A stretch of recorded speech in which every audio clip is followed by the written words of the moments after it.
Welcome back to another deep dive.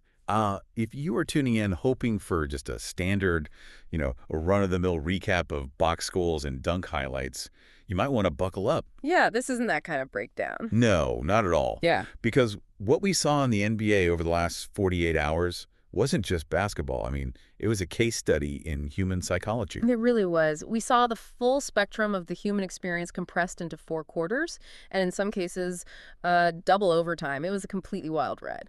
We are talking about catastrophic mental collapses from veteran superstars who honestly should know better.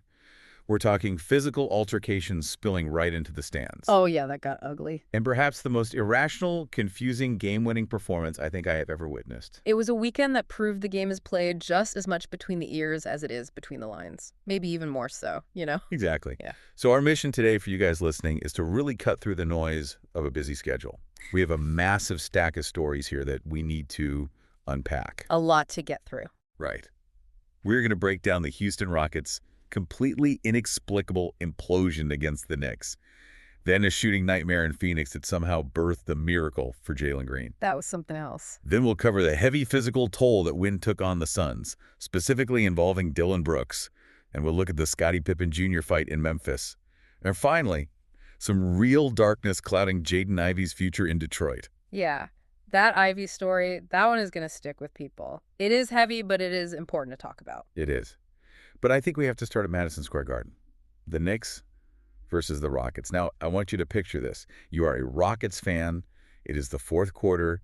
You are up by 18 points. It's just cruising. You're cruising. The game feels totally over.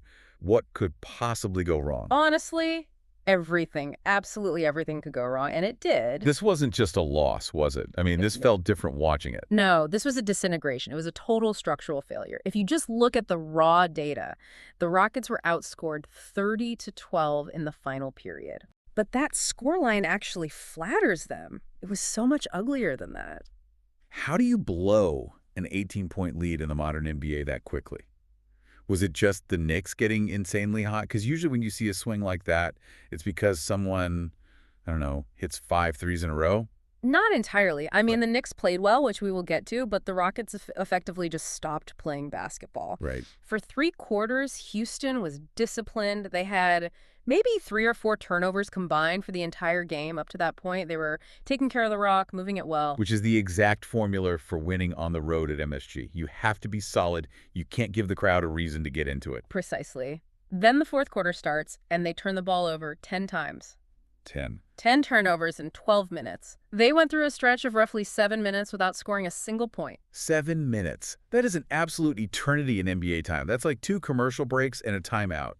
That is hard to do, even if you are actively trying to lose the game. It is. And when you dig into the film, you expect to see the young guys panicking, right? You expect the rookies to be throwing the ball away because the crowd is loud. Sure, the pressure gets to them. But that is not what happened. The finger points directly at the veterans, specifically Kevin Durant.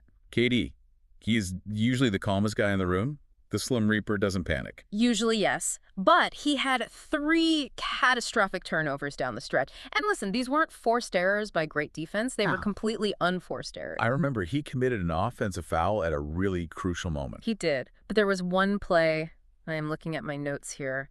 The dribble off the foot. Oh, man. I saw that. He is isolating, he tries a crossover, and just dribbles the basketball straight off his foot. It looked like extreme fatigue, or maybe just a total lack of focus. It really did not look like Kevin Durant. It looked like panic.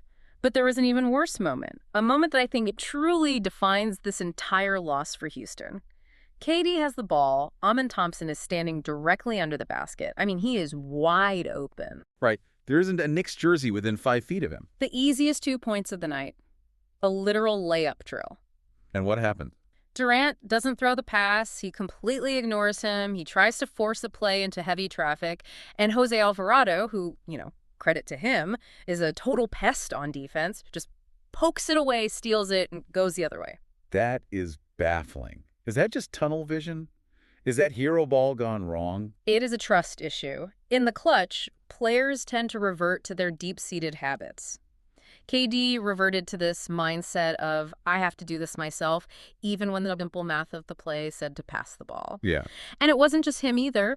Alperen Sengun, who is usually a passing wizard, was throwing the ball directly to Knicks players. It was like they genuinely forgot which color jersey they were wearing out there. Okay, so Houston is totally self-destructing. Yeah. But we do have to give credit to the other side of the floor. The Knicks didn't just stand there and watch. They snatched this game. They absolutely did. Jalen Brunson smelled blood. You could see it in his body language. He realized Houston was tightening up, and he went into full attack mode. He had that incredible heezy drive. Yes, that hesitation dribble where he baited the foul, got to the line, and tied the game. That is just pure veteran savvy. And Karl-Anthony Towns, too. We talk a lot about his defense sometimes being a liability or him maybe floating too much out on the perimeter. But he was spectacular in this game. A complete game from KT. 25 points, 10 of 15 shooting. But the tactical adjustment the Knicks made was the real story here. They went to a 5-out offense. For the listeners who might not be huge X's and O's junkies, let's break that down real quick. What does 5-out actually do to a defense in that situation? So traditionally, you have a center standing near the basket protecting the rim. 5-out means all 5 offensive players are standing outside the three-point line. Right.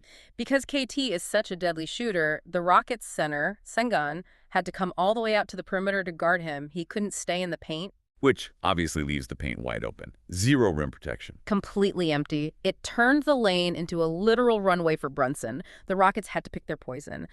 Leave KT open for a 3 or give Brunson a layup line. And they couldn't decide, so the Knicks just made them pay over and over. Exactly. So the big takeaway here is that you simply cannot rely on talent alone to close games, especially at Madison Square Garden. No, you need execution. You can't ignore open teammates like Ullman Thompson and expect to walk out with a win. The Rockets beat themselves, and the Knicks were more than happy to hold the door open for them. Speaking of beating yourself, let's fly across the country to Phoenix. The Suns hosted the Orlando Magic. And if the Knicks-Rockets game was a collapse, this game was, well, what is the word for a car crash in slow motion? Ugly. Ugly is the polite word. One source we looked at described it perfectly. They said neither team could hit water if they fell out of a boat. Was it really that bad? The Suns shot 34% from the field. The Magic weren't much better. This went to double overtime, and it felt like nobody actually wanted to win the basketball game. Just an offensive struggle of the highest order, clank after clank. Exactly. But amidst all this bricklaying, we really have to talk about the protagonist of the night, Jalen Green, because his stat line is deeply confusing.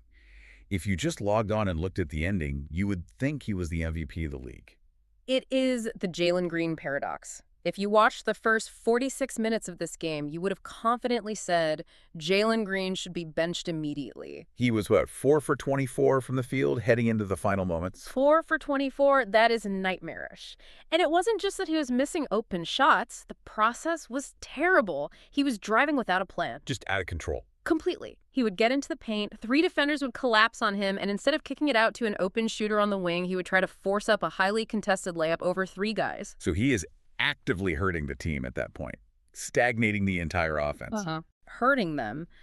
There were people in the arena, and certainly all over social media, begging for him to sit down. And yet, this is why basketball makes absolutely no sense sometimes. Yeah. He suddenly becomes the hero. It defies all logic. He finishes 6 for 26 on the night overall. He is having literally the worst shooting night of his life. And what does he do? He drives left, absorbs a ton of contact, and hits a tough, contorted layup just to keep them alive. And then the buzzer beater. The corner 3. Double overtime. The clock is winding down. He rises up and just buries it. Suns win 113-110. I have to ask about the mindset there. Because most players, if they have missed 20 shots in a game, they are terrified to take the 21st. They pass that ball, they hide in the corner. That is the irrational confidence you need to be a premier scorer in this league. It takes serious, let's call it stones, to take that shot when you have been terrible all night long. You have to have a short memory. Exactly. He forgot the previous 26 shots and only focused on the one that actually mattered. Is that sustainable, though? Can the Suns live like that going forward? Absolutely not. The ending was electric, sure. But the process was highly concerning. You cannot rely on a miracle buzzer beater to salvage a 34% shooting night. Right. It is great for his personal confidence, but it is terrible for the coach's heart rate. If that last shot misses, the narrative we are discussing today is completely different. And we shouldn't gloss over the Magic here. They fought hard, but they just totally ran out of gas. They ran out of options offensively. Paolo Banchero really struggled with his efficiency, going 11 of 28. But the real turning point was Desmond Bane. Bane fouled out in overtime. He did, and he was their absolute lifeline in this game. He had 34 points, he was hitting deep threes, he was attacking constantly in transition. And once he sat down, The Magic offense just stopped at flatline completely. it feels like we have been saying this exact thing about Orlando for a decade. Great defense, no scoring. You are not exaggerating at all. Statistically, the Magic have had a bottom 10 offense since 2012. Okay. That is over a decade of offensive struggles. Right. This game just highlighted that outside of their main stars, they really don't have guys who can go get you a bucket when the game slows down in the clutch. So the Suns get the win, as ugly as it was. Right. But when the adrenaline wears off, looking at the injury report, this might be a Pyrrhic victory for Phoenix. The cost was incredibly high. The win column says 1, but the roster took a massive hit. We saw Dillon Brooks leave the game way back in the first quarter. It was around the 4.46 mark, I think. Contested jumper, Wendell Carter Jr. closes out on him, and Brooks comes down holding his hand. What is the official verdict there? A broken left hand. Ouch. That is really tough. It is his non-shooting hand, which is maybe the only silver lining here. He can probably keep up his conditioning. But a break is a break. He is out indefinitely. And context matters a lot here. The Suns aren't exactly fully healthy to begin with, are they? Right. Devin Booker is already out with a hip strain for at least another week, so let's do the math on this. You are down your number one option in Booker, and now you lose Dillon Brooks. And Brooks isn't just a defensive pest anymore. I feel like casual fans still think of him just as the guy who tries to annoy LeBron, but he has been scoring. He is averaging a career-high 21.2 points per game this season. He is their second leading scorer right now. Wow. So you have just lost roughly 50 points of production from your starting lineup between him and Booker. That puts an immense amount of pressure on the guys left standing. Right. And specifically, the guy we just spent 10 minutes talking about, Jalen Green. Exactly. We just laughed about his irrational confidence in his 6 for 26 night. Yeah. But with Brooks and Booker out, Green doesn't have the luxury of being inefficient anymore. He can't take 26 shots to get 20 points. He has to be highly efficient. He has to be a playmaker. The margin for error just completely evaporated for Phoenix. It is razor thin now. Teams always say injuries are just an excuse, but losing your top two scorers changes the entire geometry of the court. Defenses are just going to load up on Green now. They are going to blitz him on every pick and roll. It is going to be a massive test for him. Okay, let's pivot from physical injuries to physical altercations. We are heading over to Memphis. The Grizzlies played the Heat, and they lost 136 to 120. But nobody is talking about the score today.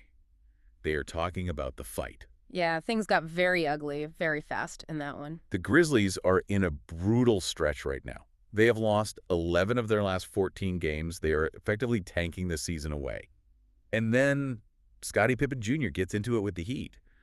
What actually triggered this? It started with what looked like a cheap shot, just a little extra physicality that wasn't necessary during the play, and then total chaos. It spilled right into the stands, didn't it? It did. It wasn't just a shoving match at half court. It migrated. We saw players being physically held back, security rushing in from everywhere. Pippen Jr. was ejected, obviously, and a suspension is likely looming. Why do we see this specific type of meltdown? Is it just boys being boys, or is there something deeper happening here? It is a symptom of a losing culture taking its toll. Losing is painful. It is deeply frustrating. When you are going out there night after night and getting beaten by 15 or 20 points, your patience wears incredibly thin. It becomes a pressure cooker environment. Exactly. The competitive spirit takes a major hit. You start to feel disrespected by the opponent, even if they are just playing hard. It is really hard to keep your composure when the season feels like it is slipping away and you are basically just playing out the string. But to be fair to Memphis, it wasn't all doom and gloom. Looking at the notes for this game, there were some bright spots amidst all the brawling. There were, and we definitely should highlight them because Grizzlies fans need something to hold on to right now. Gigi Jackson was fantastic. 28 points, 9 rebounds. He looked like a legitimate building block for the future. And Jalen Wells showed up too. He showed real competitive fire. And I mean the good kind of fire. Not the fighting kind, but the I'm not giving up on this play kind of fire. So despite the chaos and the losing, there are young pieces there. They're just currently learning how to lose without completely losing their minds. We have talked about physical fights, broken hands, and broken plays. But I want to end this deep dive with something that felt a lot heavier. It wasn't loud like a fight or a buzzer beater. It was quiet, and honestly, it was pretty sad. You were talking about Jaden Ivey. I am. After the game against the Raptors, a game where Jaden Ivey receives a DNP, a coach's decision not to play, he gave a post-game interview. And he said something that genuinely stopped me in my tracks. Yeah. He stated, "I know I'm not the Jaden I used to be." That is heartbreakingly honest. You almost never hear a professional athlete admit something like that on camera. Usually it is just, "I need to work harder," or "Coach's decision, I'll be ready when my number is called." The standard media training answers. But this sounds like a full-blown identity crisis. It really is. And when you look at the stats, it is actually kind of confusing. How so? Because he is shooting 38% from three-point range. That is decent. It is not like his shot is completely broken mechanically, like we have seen with other players who got the yips, So it is not the wrist, it is the head. It is a broken mentality. He is looking in the mirror, and he doesn't recognize the player staring back at him. In the NBA, confidence is the currency. If you don't inherently believe you are that guy, you simply cannot perform at that level. There is a lot of talk right now about his contract situation. The team has to decide on a qualifying offer soon. It raises a brutal question for the front office. Do you invest millions of dollars in a player who has openly admitted he has lost his former self? That is a tough call. It is a stark reminder of the mental side of the NBA. We focus on the dunks, the big contracts, the highlight reels, but these are young men under immense pressure. It really puts the whole weekend in perspective, doesn't it? It does. Just think about the arc we discussed today. Go on. We started with KD and the Rockets choking because of panic, a mental failure. Then we moved to Jalen Green finding this irrational confidence to win a game he had absolutely no business winning. A mental triumph. Exactly. And we end with Jaden Ivey losing his self-belief entirely. The full spectrum of human emotion, just like you said at the top of the show. We spend so much time analyzing efficiency and advanced stats and defensive rotations.